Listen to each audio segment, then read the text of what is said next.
What comes into your mind when you hear the word global demography? When we say global, according to Oxford Dictionary, it is relating to the world or embracing the whole or something, while demography, it is study of human population or population study, and define a study of statistics such as birth, death, income, or the incidence of disease which illustrate the changing structure of human population. Additional information, the word demography comes from the two ancient Greek words, demos meaning the people, and graphy means measurements. So it is obvious that demography means measurements of the people.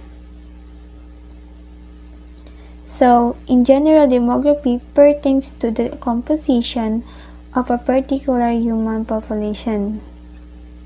To be exact, in demography, we try to examine the size, structure, and movements of population over space and time. We proceed to the history of demography. Arcade Gilliard, according to Landry 1945, the term demography was first used by Belgian statistician Arcade Gilliard in his book entitled Element des statistiques Hermine ou Demographie Comparée. He was born September 28, 1799, and later on, he died at the age of 76. But at the corner of the history, John Grant was known as the father of demography. He was a statistician, demographer, and perhaps the first epidemiologist. He was born April 24, 1620. In fact, he is the most influential person in London. And later on, he died at the age of 53. His book, The Natural and Political Observations Made Upon Bills of Morality, published in 1662 in London, and generally acknowledged to be the first published study in the field of demography. This book demonstrated the usefulness of compilations of information relating to the population of London by presenting statistics on a wide range of characteristics such as employment, age, sex composition, health, and environment. First, what is migration? Migration is defined as the movement of people over some distance, or at least from one migration defining area to another, and from one usual place of residence to another. Migration is defined here as the crossing of the boundary of a predefined spatial unit by one or more persons involved in a change of residence. There are two types of migration. The first one is internal migration. Refers to people moving from one area to another within one country. The second one is international migration, which people cross borders of one country to another. International migration can be further broken down into 5 groups. First are those who move permanently to another country, or this what we call immigrants. The second refers to workers who stay in another country for a fixed period, at least 6 months in a year. Illegal migrants comprise the third group, while the fourth group are the migrants whose families have petitioned them to move to the destination country. The fifth group are refugees, or they are also known as the asylum seekers. Examples of these are those unable or unwilling to return because of well-founded fear of persecution on account of race, religion, nationality, membership in a particular social group, or political opinion. And for the better understanding, the migrants come now within different criteria. So Stephen Castles provided the different criteria. So the first one is the temporary labor migrants From the word temporary, they are popularly known as overseas contract workers who migrate for a limited period in order to work and send remittances their families left at home among OFW than overseas Filipino workers. Second, we have highly skilled and business migrants. They are the people with special skills and qualification who seek employment through international labor markets for scarce skills. Third is the illegal migrants, or also known as undocumented. They are the people who enter a country, usually in search of employment, without the necessary documents and permits. The fourth one are the refugees, or these are the people residing outside their country of nationality who is unable or unwilling to return because of well-founded fear of persecution on account of race, religion, nationality, membership in a particular social group or political opinion. Asylum seekers are persons who have formally submitted a request for asylum but have not yet completed the asylum procedure. In other words, whose request for asylum is pending. If people remain after being denied such a status, they become undocumented migrants. Next one is the forced migration. This includes not only refugees and asylum seekers, but also people forced to move by environmental catastrophe or development projects. Next, the family members, also known as family reunion or family reunification migrants team on a petition. This migration is to join people who have already entered an immigration country under one of the above categories. The last one are the return migrants. From the word return, these are the people who return their countries of origin after a period in another country. Move. Throughout history, we have migrated in search of new opportunities, as well as to escape persecution, conflict, and poverty. Movements of people happen all around the world, but although migration is a global phenomenon, there is still no global understanding of how to manage it. Today, people are moving more than ever before.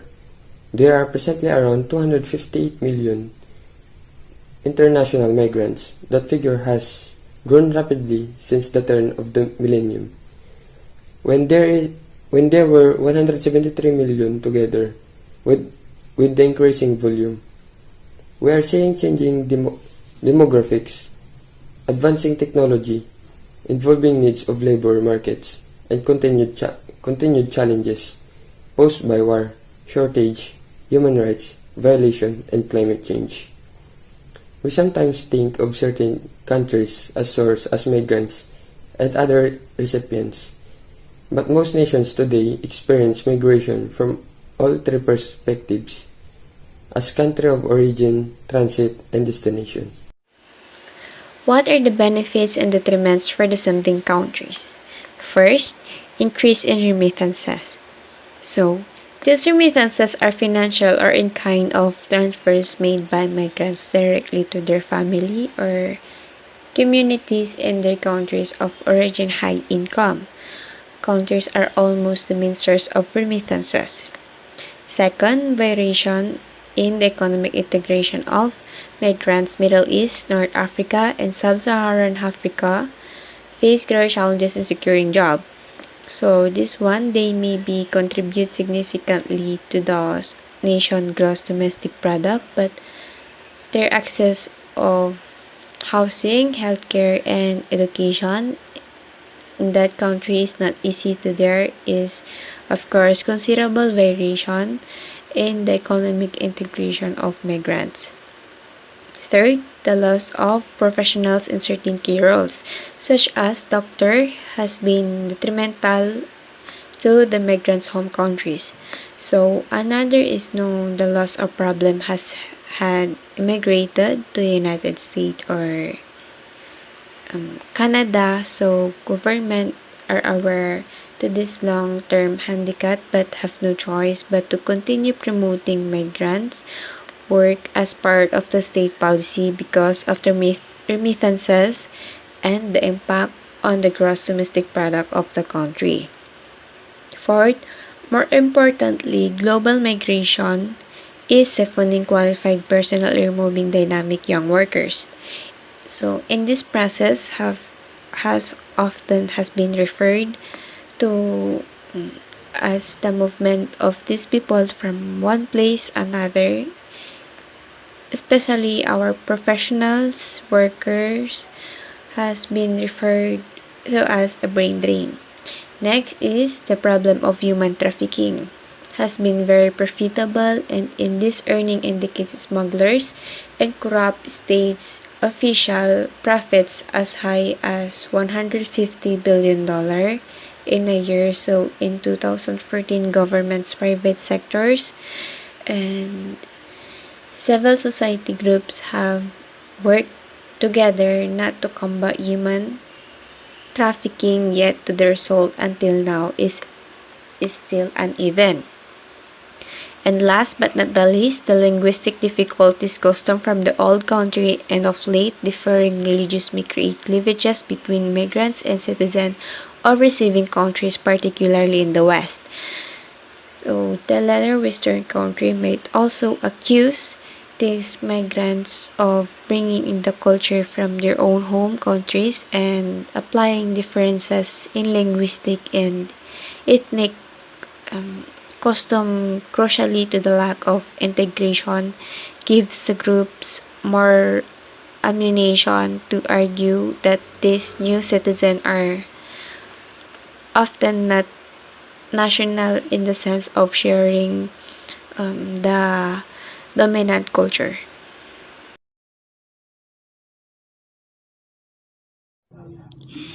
Economics can be defined in a few different ways. It is the study of scarcity, the study of how people use resources and response to incentive, or the study of decision making. It often involves topics like wealth and finance, but it's not all about money.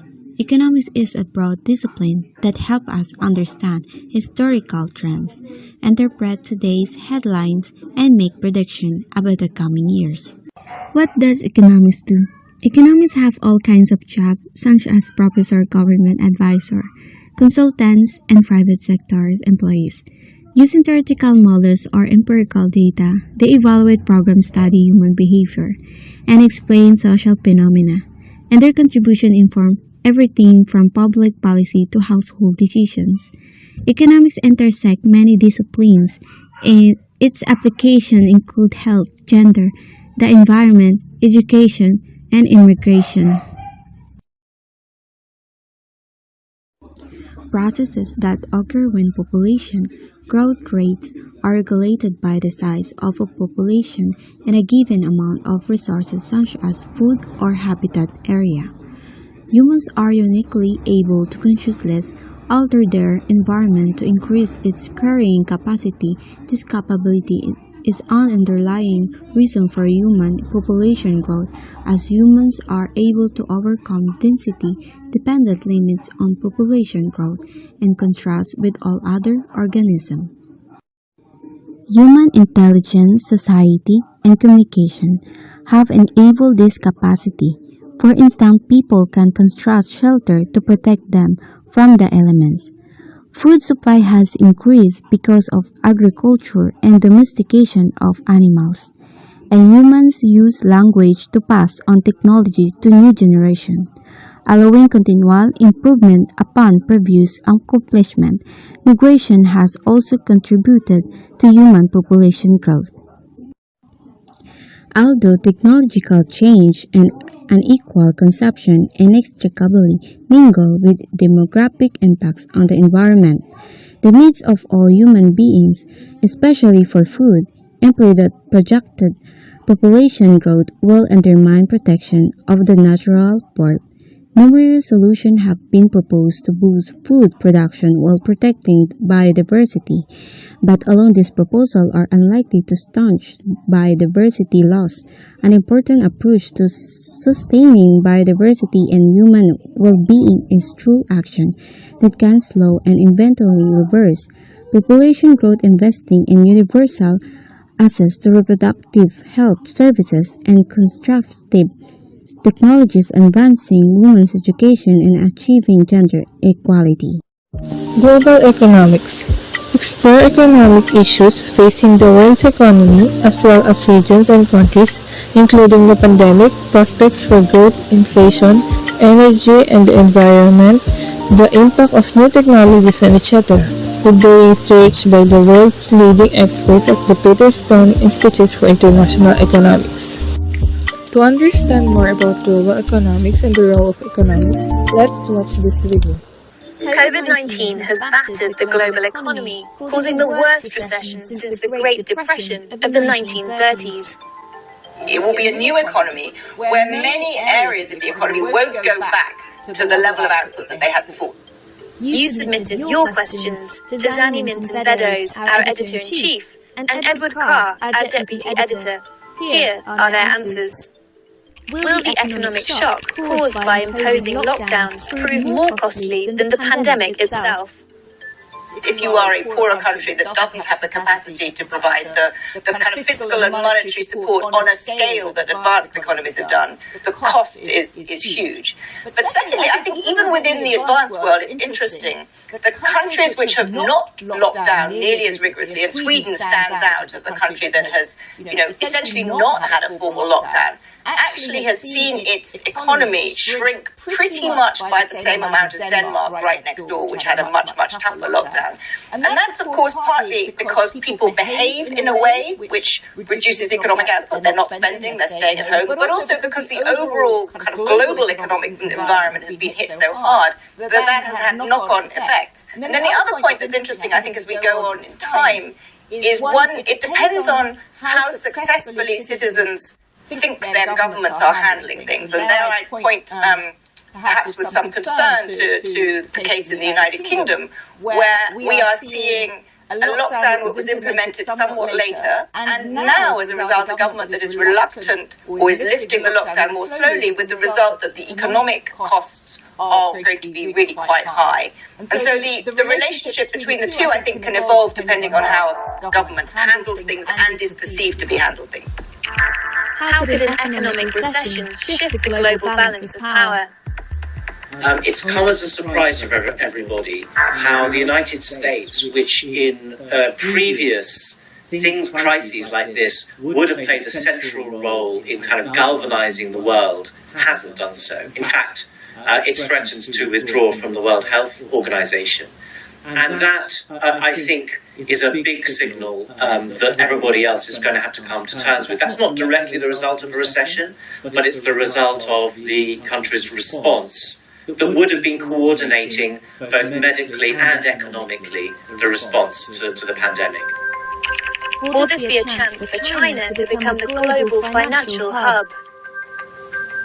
The starting point, of course, is that the US is the absolutely dominant country in global finance. The dollar is the dominant currency in global finance. Whether it's the kind of plumbing of the global financial system or the currency that most central banks hold their reserves in, the question has always been, when would that dominance be challenged by the world's second largest economy, China? But because China doesn't have a convertible currency, it's always underplayed in global finance. But I think in the last few years, and very recently particularly, we are seeing signs that China's prominence will accelerate. One reason is the growing tension between the US and China. The US has increasingly been using the financial system as a weapon by imposing sanctions. The second is actually the growth of China's own capital markets. It is developing its financial markets, but its currency is still not convertible. And so I think only when that happens is it really going to challenge the dollar. And it is certainly possible that the aftermath of COVID will accelerate that. This kind of thing takes a long time to happen. I mean, if you look at the last time this happened in the 20th century, when the dollar took over from the pound, it was quite a slow process. And, long after Britain's decline was very evident, the pound was still a very important global currency. So these transitions take a while, and it's not going to happen anytime soon, but the incentives are clearly growing. And there is actually one reason, Ed, I think, why this time might be a bit faster, which is China has done a huge amount to build up the sort of financial technology required for a digital world. If you look at the super apps within China, Alipay and all of those, they are much, much better and more sophisticated than what is in the West. And so I think they have moved ahead in actually the sort of financialization of the digital era in a way that could probably be exported, particularly to developing economies. And if developing economies are increasingly going to be forced to choose which ecosystem they're in, the Chinese one has some allure there. Which countries are most economically vulnerable to the effects of COVID-19 and why? First thing to say is the economic effects are determined largely by the medical effect. But then there are other things like which particular industries are important. So tourism seems to me to be a clear category where at least sort of 1 year's tourism is going to be very hard hit, and it might go on longer if the industry can't adapt and if there isn't a vaccine. So you should look for industries where people work in very close and confined conditions. Some of the garment industries, where that's an important export sector, you might see that being a problem. And then others where industry and work requires people to be very densely packed. I think the one thing I'd add to that is countries whose governments don't have the capacity to borrow and to cushion this for their citizens. And that's particularly developing countries, heavily indebted developing countries, countries that have to rely on dollar borrowing. For them, it's really quite hard, because quite often it's the same country that has been particularly hit because there's no tourism or because it's a natural resource exporter and prices have fallen, and at the same time has a heavy debt burden. So if you really want the ones that are in the toughest position, I think it's emerging economies whose exports have been hit, that are reliant on tourism, and that have a very big debt burden. What will the impact on the jobs market be for those graduating in 2020? That's a really good question that we've been thinking about a lot at The Economist, and we did a cover a few weeks ago which we called the 90% economy. And the argument of that cover is that when the economy recovered, we wouldn't be going back to the old economy. It will be a new economy where many areas of the economy won't go back to the level of output that they had before. That's why we called it the 90% economy. The other reason it's going to be hard right now is that the unemployment rate is high. The unemployment rate has surged, and even if it's come down in the United States a little bit, it's still remarkably high, so just finding a job is much harder.